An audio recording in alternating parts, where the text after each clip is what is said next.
Left Donald Trump, photo by Chip Samotivillagiti. Right Roy Moore, photo by Wes Fraser. Jitty. Donald Trump did not run his presidential campaign solely against Hillary Clinton and the Democrats. Instead, he waged war on the mainstream media, which made a convenient target for a demagogue hungry for one.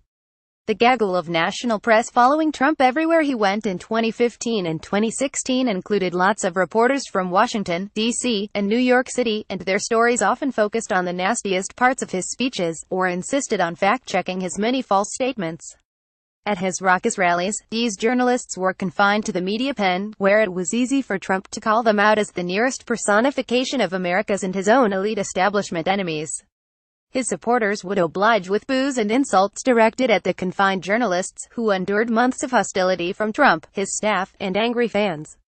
For decades, Republicans had claimed, sometimes fairly, that they got unfair coverage from a liberal press.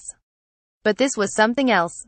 On the final day of the campaign, Trump called the media dishonest and said the New York Times is a total lie while the crowd chanted CNN sucks. Trump hasn't moderated this language since becoming president. His former chief strategist Steve Bannon, now back to his old gig running Breitbart, made sure the New York Times printed his quote about the media being the opposition party. Trump himself called the press the enemy of the American people in February, and a very early 2020 re-election ad over the summer attacked specific journalists.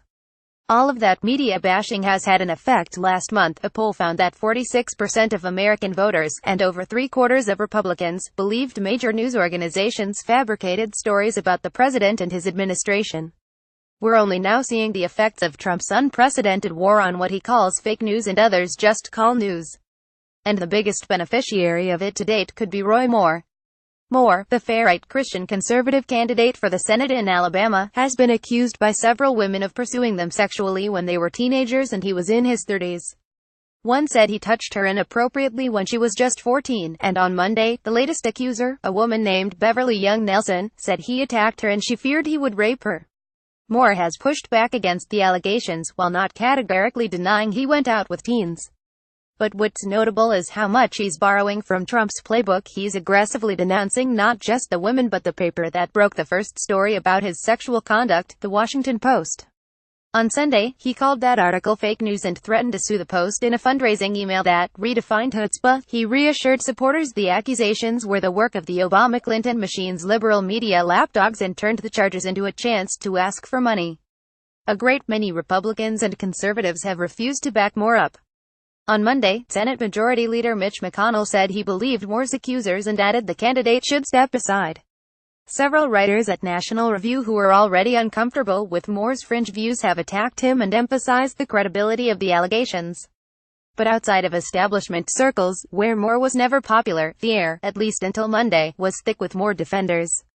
Alabama Republican officials largely stood behind him, clutching a variety of arguments and excuses.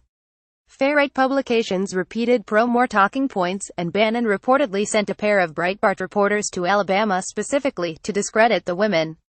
From the Post story, Breitbart also published a preemptive defense of Moore after the candidate apparently leaked a letter from the Post to the right-wing site.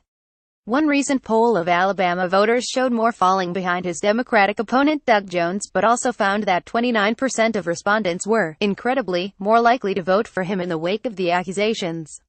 All of this is the logical endpoint to the anti-media feeling stirred up by Trump. If journalists are all liars and out to get Republicans, particularly those on the hard right, then the stories they print are simply lies. In fact, if the stories accuse a conservative of wrongdoing, then he must actually be doing something right to draw their ire. And if subsequent reporting seems to buttress those allegations, as it has in Moore's case, it's just more lies. Everyone has a tendency to believe things we want to hear and disbelieve the things we don't. Liberals are often too credulous about whatever the hot new anti-Trump story is, and bad information and partisan bias are endemic across the political spectrum. But while the country's biggest, most resourced news organizations have made plenty of errors over the years, they have almost never invented stories. The Post's original Moore story was a model of scrupulous journalism that confirmed the women's accounts as much as possible, with the reporters speaking to more than 30 people. And the major publications break stories that are damaging for both parties, unlike purely ideological outlets like Breitbart. Clinton's use of personal email as Secretary of State, which became a major cudgel used against her in 2016, was originally broken in 2015 by none other than the New York Times.